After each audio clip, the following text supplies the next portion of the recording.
And we're live. Good morning, good afternoon, or good evening, depending on when and where you're watching this show. This is the Healthcare Leadership Show with Marion Karr. That's me. And I am so glad that you're here. Today, we have an incredibly special opportunity to really talk to an individual who I've admired for a long time and run into at conferences. And he's such an influencer. He was a social media influencer before there was such a thing. Mr. Scott Becker. Scott, we're here to talk about your new book. Welcome to my show. Thank you for being on the show. Well, Marion, we're so excited to be with you. Thank you so much for having me.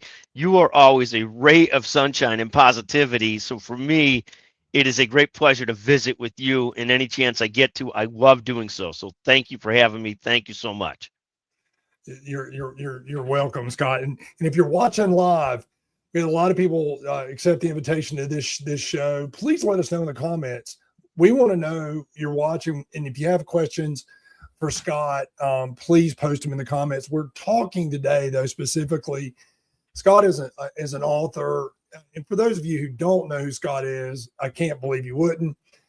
He is an incredible healthcare attorney, but he's also ultimately one of the biggest healthcare publishers in the country. He gives us so much information through Becker's Healthcare.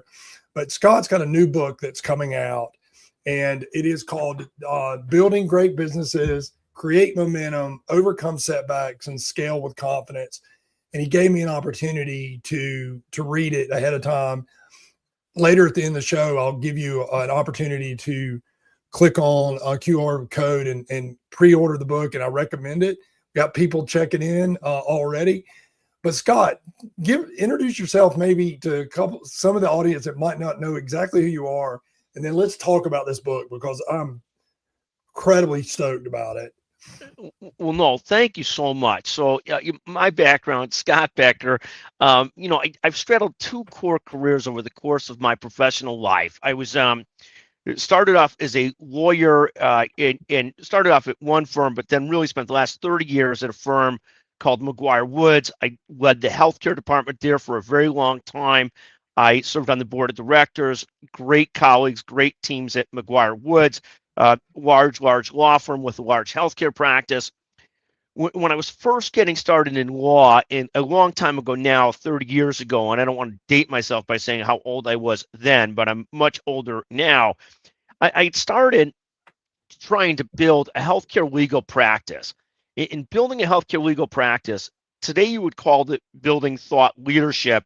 Back in the day, they really didn't have a term for it, but I started to write letters to potential clients, to clients. I used to try and speak. I used to try and be in front of people. At some point, I started developing a small newsletter and a small conference, and that was the predecessor to what became Becker's Healthcare. So it started as sort of a thought leadership exercise to become a leader in healthcare law, to become a business healthcare lawyer representing hospitals and health systems, surgery centers, all kinds of other stuff. And then really moved into becoming truly making it into a media company over the last 20, 30 years. It was probably 5, 10 years after I started it that I started to hire people full time and start to really grow a team to build out the media company, Becker's Healthcare. Now it's become a really large media company led by our CEO, Jessica Cole, who joined me when she was in college 20 plus years ago. And she's just been a remarkable leader. And one of the things I'm most proud of, both in the law firm and in the media company, is the number of leaders that have evolved with us, that have grown with us over the long term, and have really evolved into leading the law firm, leading the media company, where I do what I do, but they really lead everything. And I think one of the principles of business is building great teams, building great leaders. And we talk about that a lot generally. And we talk about that in the book, that as a founder, you really evolve. We talk about often in 3 stages. First stage is you're doing everything yourself. It's sort of the chief cook, bottle washer thing that people used to talk about. The second is you're hiring people, but those people aren't necessarily better at everything than you are. And the company's still pretty limited in its growth when you're hiring a bunch of people. It's still better than doing everything yourself, But it's Mhm. not till that third stage where you've hired lots of people and built teams, and all the leaders of those departments are better at what they do than you were able to do yourself. And that's just the reality. That's when businesses can accelerate and grow because they're no longer you're no longer the limiting step. You're no longer the stopgap that doesn't let it go to a different stage. Now you've got lots of different people thriving and flourishing that can accelerate things without you being a brake on it, without you being a stopper on it. So we view that as the evolution of a founder in three stages. The third stage is when you've literally got people in all the leadership roles that are better than what you were able to do individually in any of those roles. And that's when businesses can really grow and thrive. And we talk about that a lot in the book, but it's been we view so much of everything about building teams in this thrive concept where the organization thrives and the leaders thrive, and there's never a perfect overlap, and you have to love that.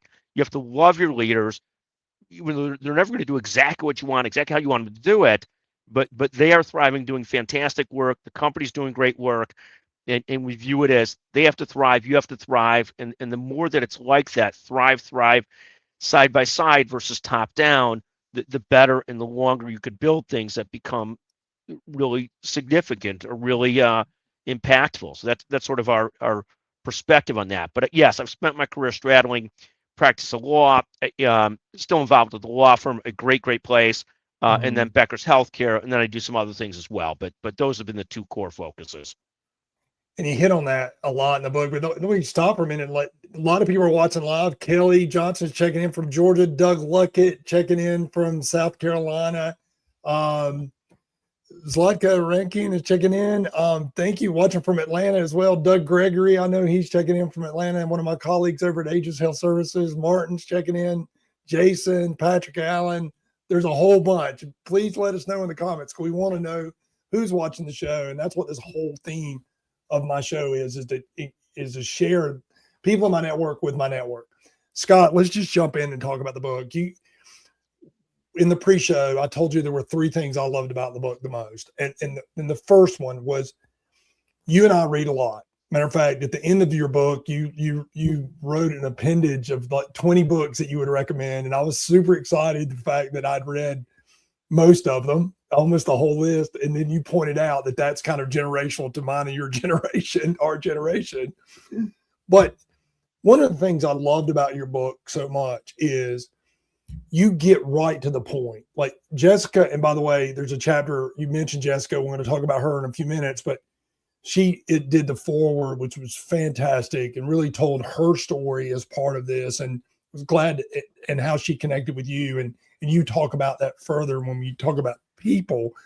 But first thing I loved about your book is you get right to the point and you talk about this idea of what is it like to get started as an entrepreneur? And I think for all the people in my audience, most of my audience is hospital executives, founders of companies, hospital leaders, physician practice leaders, laboratory companies, that type of thing. Because that's my world. For those of you who don't know me, I do executive search and leadership development in that world. But there's this book applies to them. But you jump right to the beginning and you said your first chapter is getting started. What made you think about writing a book that just gets right to the point and there's something we can do as soon as we start reading it? Sure. No. So thank you so much. So yeah, no, there's pieces of this. One is I read a lot. And as I've gotten, particularly, I hate to say this, as I've gotten older, I've gotten more enthused about books that are manageable and readable and concise. So I almost view the books today. I used to be able to read books like Ken Follett's books, which were 1,000 pages. Today it feels so daunting to pick up a book that's 1,000 pages. We're huge fans of books where somebody could read in a sitting, 3 to 4 hours, where they could read it in chapters and feel like, okay, there's something I could use from that and inspire me from that and work from that, where it's truly, user friendly for the audience, for the reader. And we try and do that. We've just become a bigger and bigger fan of being able to say what you have to say. We got a lot of professional feedback on this book. We had done a couple other books. We've written a total Mm-hmm. of several books. The more recent ones in the last few years have been around business topics and business stuff. And so we really got some great feedback around the last book saying you got to do a better job of weaving in your story and your thoughts with all your advice so it's more readable and more people and reader friendly. So we took that advice to heart and we stuck with the concept of concise chapters of relatively easy to read. And we hope with all these things that we talk about the same concept with our media company. Our goal is to teach and entertain, and if somebody come away with a little bit of inspiration. Like, I'm not a believer that people come to our conferences, and the conference may have anywhere from 1,000 to 5,000 people, but they Mhm. come to the conference not so much to get didactic learning, but to come away picking up some thoughts. Can I try this? Can I try that? Can I be entertained some? Can I be inspired and motivated some? Like, when you come back from a conference, the whole goal is that you come back not beat down with a billion different ideas, but some inspiration and motivation to try a few things, to work on a couple things. And that's how we sort of view the book as well. We use sort of the telling story of business, but a lot of it is really not about me, about my businesses. It's about, Mhm. here's what we think generally works, here's what doesn't work.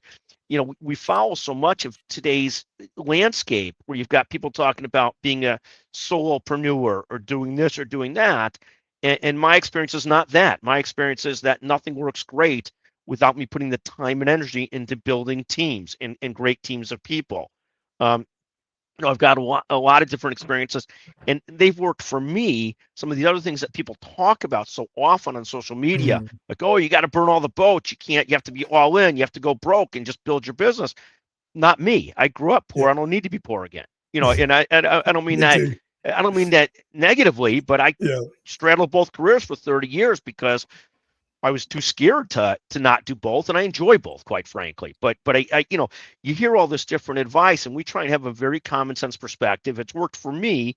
It won't work for everybody, but we do agree with you. The last book I wrote had a lot about careers and money management, just not building a business. This book is more focused on building a business, but includes still a lot of those thoughts around careers and whether you're a leader, an entrepreneur. So many people. My first real business of significance was building the legal practice, the healthcare legal practice within a large firm. And so that Mhm. doesn't make me a founder. That makes me what you call today an entrepreneur, where you're doing Yep. it within a company. And so many of the Yep. concepts are applicable, whether you're an entrepreneur or an entrepreneur, whatever you're doing. And we just hope that people come away with it positively disposed, a little inspired, a little motivated, and they take a couple thoughts that they could use. And that's the concept. Yeah, and I love that part about the book. Marlene is checked into and she's checking in from Atlanta, and she wanted to know what the title of the book. The title of the book is going to be "Building Great Businesses: Create Momentum, Overcome Setbacks, and Scale with Confidence." And before we get off the call, I'll post a link where you can pre-order the book. Marlene, thanks for that question, and everybody in the chat. Please connect with each other. The whole idea of the Healthcare Leadership Show is not to be some podcast where we're just giving information. It's about building community, about building network. And the reason Scott's on my show to talk about his book, but it was because we're part of the world of the same network that allowed that to happen. John Winley checking in from down in Texas, from Dallas. I see Kristen McDermott Woodrum's checking in, one of our favorite people over at your firm. Toyetta Dixon checking in from Chicago, a whole bunch of other people. Scott, one of the things you talked about from that entrepreneurial part that I really love. And this is the quote that this is the, I guess, second part that I loved about this book.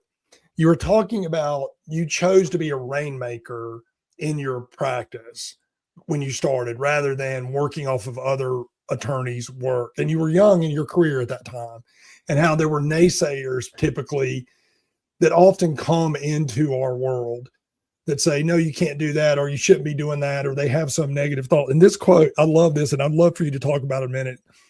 I wrote this down. If someone isn't bristling at what you're doing, you may not be doing the right thing anyway. And I love that quote, and how it ties Sure. to your book is so So, good. Talk about so that. yeah, there's so many different pieces there that I'll try and touch on real quickly. But Okay. but Kristen Woodrum and I have a deal. Both of us are supposed to be working right now. So Yeah. the deal that the two of us have is that it's anonymous, that Kristen McDermott Woodrum's Oh, on, and then sorry. I'm on. So nobody knows that we're on. No, I'm just joking. Is fantastic. Yeah. So when I was a young lawyer at a huge firm, I started my first job at a huge firm. Mhm. And the thing that you learned, and this goes back 30 years ago, and law firms have changed a lot over the years and so forth.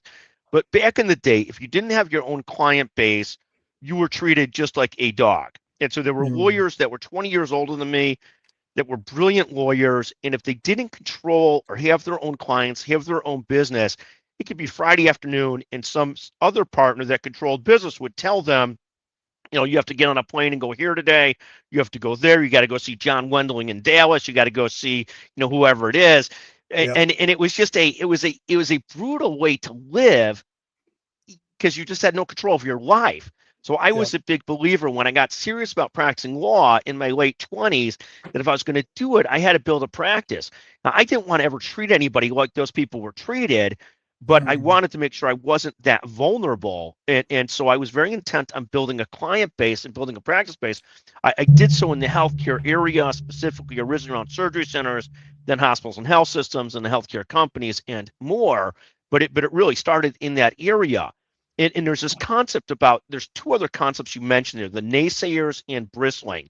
And I'll Mhm. talk about those for a second. One is when you're a young person trying to develop a legal practice, there was a whole setup thing, particularly more so then than there is today, that very much sort of looked down upon that like, Mhm. you're supposed to be just taking care of clients. Who do you think you are trying to develop a client base? And but the problem is if you don't fight through that, you end up 10 years later without a client base, and now you're a more mature, sophisticated lawyer, but you have no control of your life. So you have to have almost two jobs for a period of time because you're both building a practice and you're working on clients. So there's that problem, there's that concept and challenge. But if you don't do it, and it takes years, whenever you're starting anything, my experience has always been it almost always takes a couple years once you start Mhm. something to one start to see any results from it, but two to start to really learn what you're doing. And I've seen one of the most successful lawyers at our firm is now on the executive committee of the firm. A woman named Amber Walsh just had a fantastic career. She's a leader of the firm, and she went through a period, a learning process of going from trying to build a practice to really building the practice to being the go-to person for so many people throughout the country and so many big companies throughout the country in healthcare. But it was like I saw it in myself, but it was fascinating to watch in Amber as she matured and grew into this Mhm. true complete leader. And I think with all of us, you have to get started. There's going to be naysayers, and it's going to take a Yep. while to fight through that. The second concept is when I really started to build a practice and started to have some success, I would have people outside the firm, competitors with us, or other people that would start to criticize some of the things that I was doing. And I remember one of my partners at the time saying to me, that's a sign that you're making progress. If people are starting to look at you and say, like taking shots at you, like a competitor would say, Scott's really good, but only in this little area. And that was that way of like submarining the client trying to hire us for something else. And I thought Yes. it was a fascinating life experience and learning experience. So you can't listen to the naysayers because you're always going to have some. And there's a great concept that you're not really in the ring until you get punched. And it's part of the game. Like I know that you're making progress when a competitor starts to notice you or says, well, if they're doing that, we're going to do this, whatever it might be. One of our competitive firms, years after we built a healthcare private equity event, built their own healthcare private equity event. And we don't view that as a negative. We view that as, obviously something's going right that they feel like they got to compete with us in that area or this area. So yeah, no, we love that. And obviously the energy that we had at that time, I'm much older now. I wish I could still recreate that passion and energy every single Yeah. day, and it's challenging some days. But Yep. it was. No, I find those lessons to be fascinating. Um, and so many people that are on with us today are people Yep. that you and I have come across that have that kind of grit and energy and that determination. Kristen, who we mentioned earlier, is one of them, and we love that in people, that grit, that determination, sort of living with the naysayers, pushing past them. I can't even tell, when we really started with Becker's Healthcare, I went to somebody that became a long-term mentor to me, and he said basically, ridiculous idea, the space is too crowded, don't do it. And you sort of have to hear the naysayer and then make a Yep. decision. And we decided to double down on Becker's Healthcare, and obviously the best decision, that one of the best decisions we ever made professionally. But you're going to have naysayers in everything that you do, and you have to learn to zone them out a lot. And yeah, I love that. And when I first got in the recruiting business 34 years ago, I have this obviously, I have this very thick North Carolina accent. I'm from North Carolina. I live in the beautiful Georgia mountains in the Appalachian region. So, and I sound like I'm from here. A naysayer told me I'd fail miserably in the executive recruiting world because of my accent. And well, we know where we are now. Here we are in 2026, but same thing. Yeah, it's exciting. Talk about that. No, it's fantastic. I will do this. I'll make one pitch for the book very quickly, and I don't know how many people are on, so I hope there's not that many people on. But the whole game with these books, and I'm getting an education in books, is to get people to pre-order the book. And so we want people to pre-order the book on Amazon, the hardcover edition. And what I'm going to give people my text number. Okay. My text number is 773-766-5322. And I'll do that again. 773-766-5322. If you go ahead and pre-order the book, you send me a copy that you've ordered it to my text, we will send you a $25 gift certificate to pay for the book. So that is my free offer to everybody on the phone today, or everybody on the show today. We'd love you to do it. But pre-order it. Send me your pre-order on Amazon, the hardcover edition. It'll arrive June 23rd. But the whole game with this thing, and I'm getting an education in the book business, is you have to get pre-orders. So I am thrilled, literally thrilled. Send me a text, 773-766-5322. We'll send you, within a day or so of you sending me the text, the $25 gift certificate to reimburse you for the book. So God bless you for that. Let's go back to the discussion, Marion. But that's the pitch for the day. I want to get back to that. But up on the screen right now is a QR code that'll take you straight to the book. If you shoot that as well. Yeah. Thank you. And we want you to grow. The other thing, chapter 11, you really get into the value of teams. And you've built such an amazing team. And I think this is where the book really has even an amazing connection to all the people on this call, where we lead teams, we're part of teams, et cetera.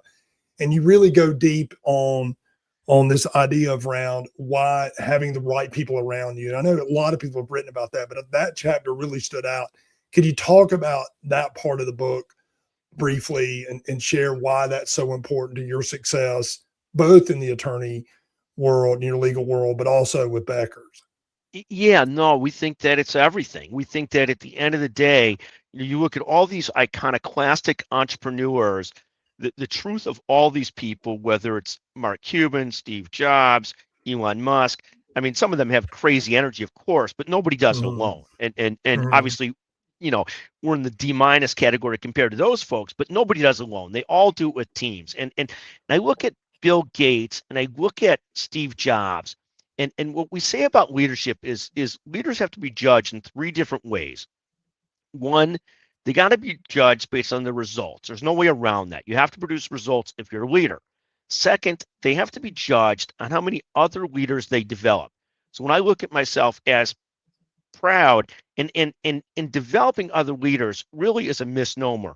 It's really identifying other leaders and doubling down on those leaders, often before they realize they could be as great as they are. Because you're never really developing other people. They're developing themselves, but you at least recognizing that they have the talent, the drive, the motivation. So the second thing you judge leaders on is how well do they develop other leaders.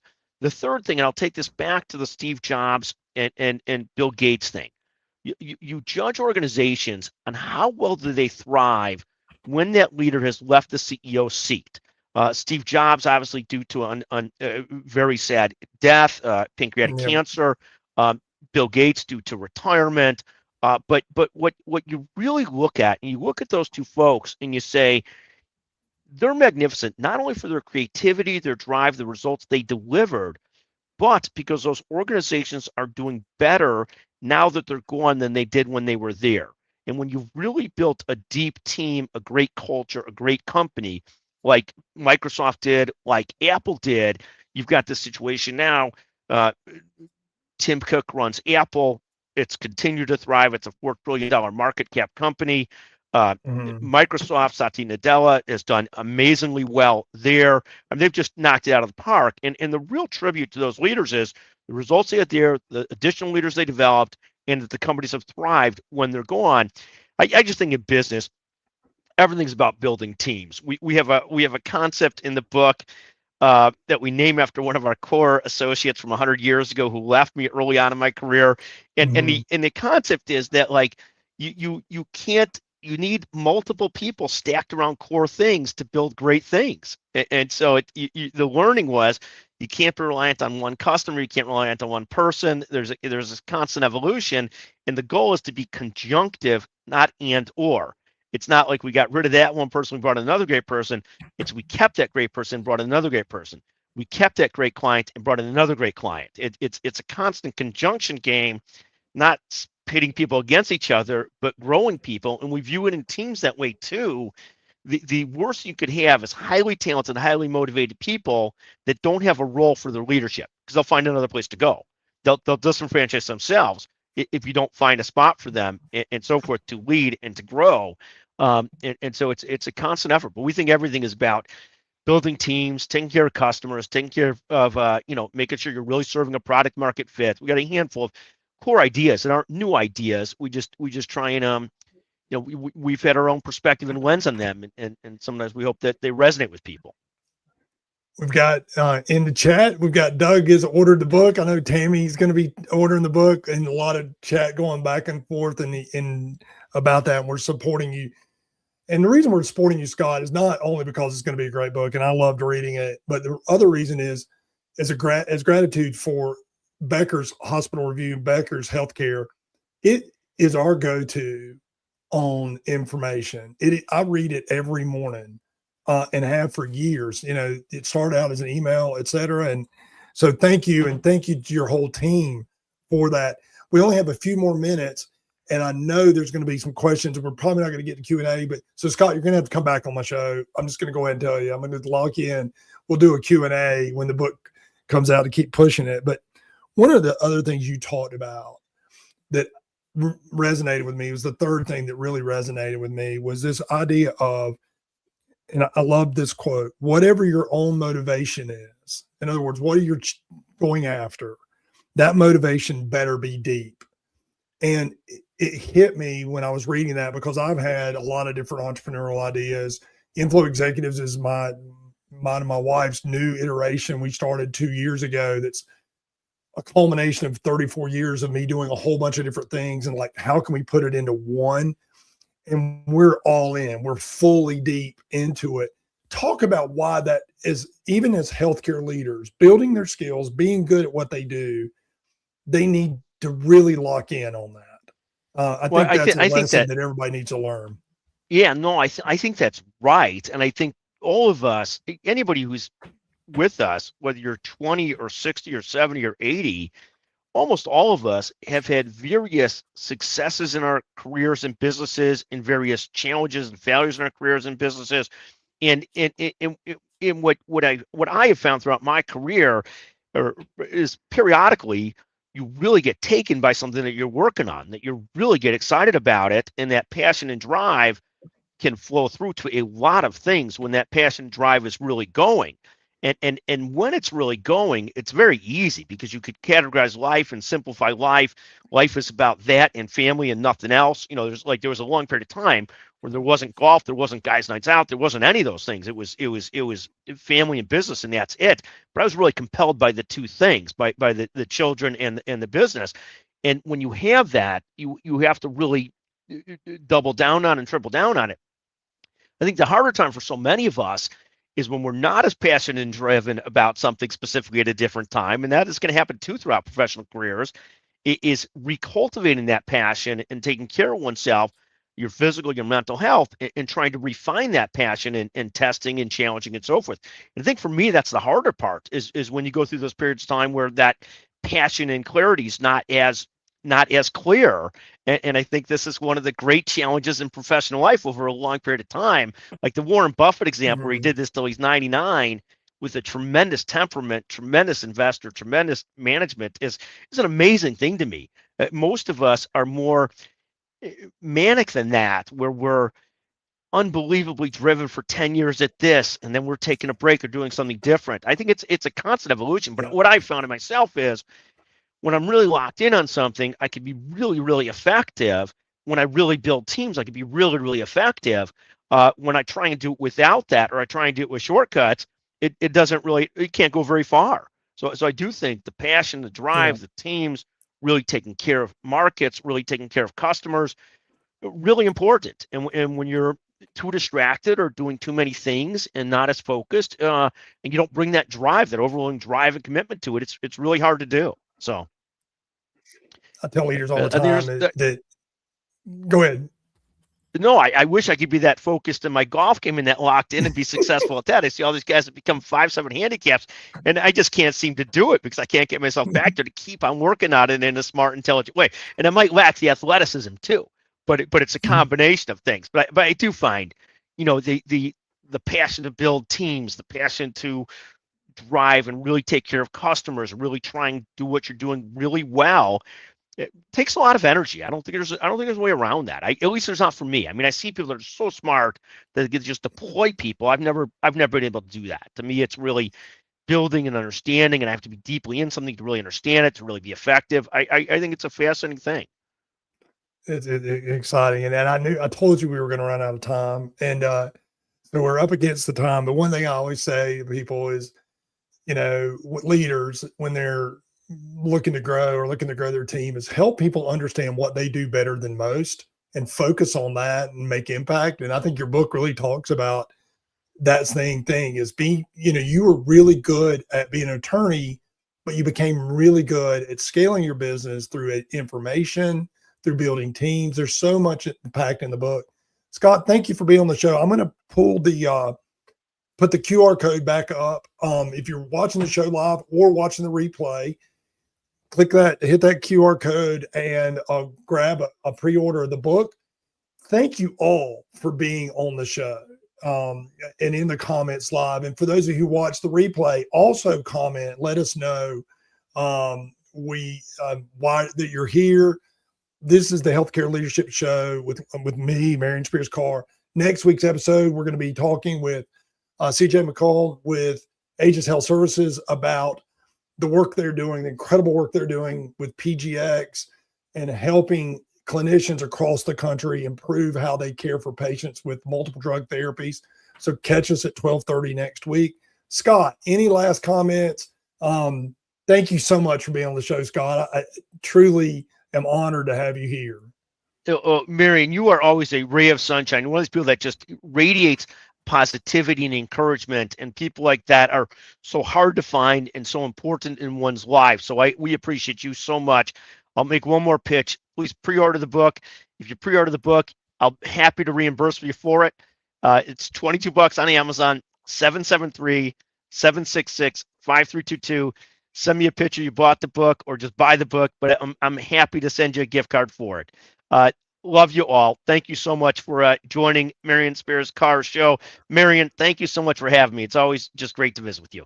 Great to see you. I can't wait to see you in Chicago in a few months. Everyone, connect with me. Let me know what you thought of the show. Post in the comments, send us a DM, connect and follow Scott.